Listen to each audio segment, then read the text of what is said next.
বিসমিল্লাহির রহমানির রহিম। আসসালামু আলাইকুম রহমতুল্লাহ। সুপ্রিয় শিক্ষার্থীরা, ক্রিয়েটিভ টিচিং মেথডের পক্ষ থেকে আমি মোহাম্মদ আতিকুল ইসলাম সুমন নিয়ে আসলাম নবম দশম শ্রেণীর বৃত্তের অধ্যায়ের সবচেয়ে গুরুত্বপূর্ণ সম্পাদ্যের মধ্যে একটি পরিবৃত্ত।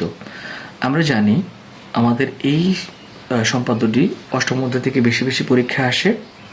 তো আমাদেরকে কি দেওয়া আছে, এখানে একটা নির্দিষ্ট ত্রিভুজ দেওয়া থাকবে, তার উপর পরিবৃত্ত অঙ্কন করতে হবে। এখন নির্দিষ্ট ত্রিভুজ যে কোনো রকম হতে পারে, সেটা সমকোণী হতে পারে, সমবাহু হতে পারে, সমদ্বিবাহু হতে পারে, যে কোনো ত্রিভুজ হতে পারে। আর নির্দিষ্ট ত্রিভুজের উপরে আমাদেরকে মূলত কী করতে হবে, পরিবৃত্ত অঙ্কন করতে হবে। তাহলে আমরা আগে ত্রিভুজটা নিয়ে নিই। আমাদের যে কোনো ত্রিভুজ হতে পারে, ইচ্ছা মতো আমরা আমাদের একটা ত্রিভুজ নেব, যে কোনো ত্রিভুজ। তো আমরা ইচ্ছা মতো একটা ত্রিভুজ নিয়ে নিই।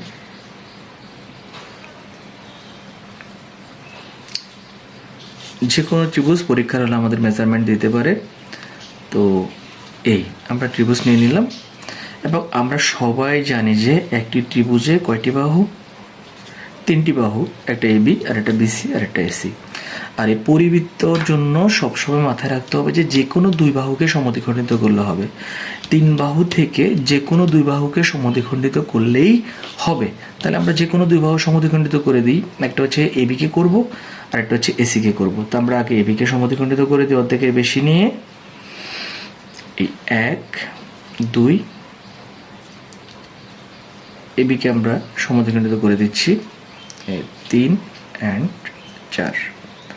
তাহলে প্রথমত আমরা এবিকে সমদ্বিখণ্ডিত করে দিলাম, বসালাম। এরপরে আমরা এখানে বসিয়ে কি করব, যোগ করে দিব। তাহলে আমরা এট ফার্স্ট এবিকে সমদ্বিখণ্ডিত করলাম। এরপর আমরা আরেকটা বাহু এসিকে সমদ্বিখণ্ডিত করে দেব। এসি তা অর্ধেকের বেশি নেব একটু, নিয়ে আমরা এ পাশে একটা বৃত্তচাপ অ্যান্ড এ পাশে একটা বৃত্তচাপ। তারপর এখান থেকে সেম টু সেম একে কেন্দ্র করে আমরা একইভাবে এদিকে একটা বৃত্তচাপ অ্যান্ড এদিকে একটা বৃত্তচাপ। এখানে আমরা সমদ্বিখণ্ডিত করলাম, সমদ্বিখণ্ডিত হয়ে গেল এবং যোগ করে দিব। আমরা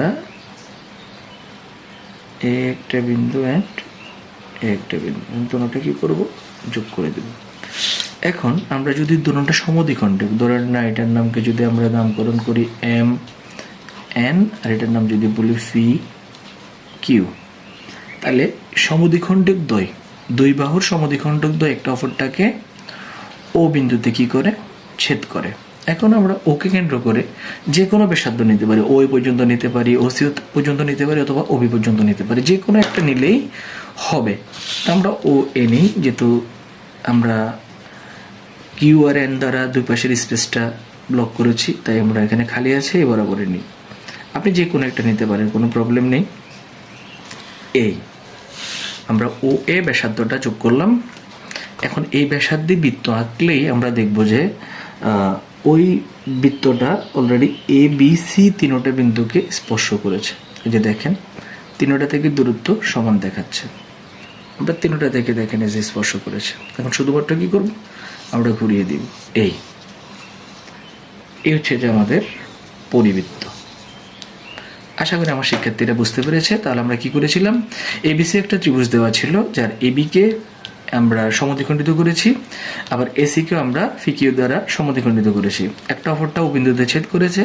ও বিন্দু থেকে ও এ, ওবি অথবা ওসি যে কোনো একটা নিলে হবে। আমরা ও এ ব্যাসার্ধ নিয়ে বৃত্ত এঁকেছি, যা আমাদের নির্ণয় বা উদ্দিষ্ট পরিবৃত্ত। আশা করি বুঝতে পেরেছেন। ধন্যবাদ একটা গুরুত্বপূর্ণ সম্পাদ্য আমাদের সাথে থাকার জন্য। আল্লাহ হাফেজ। আসসালামু আলাইকুম রহমতুল্লাহ।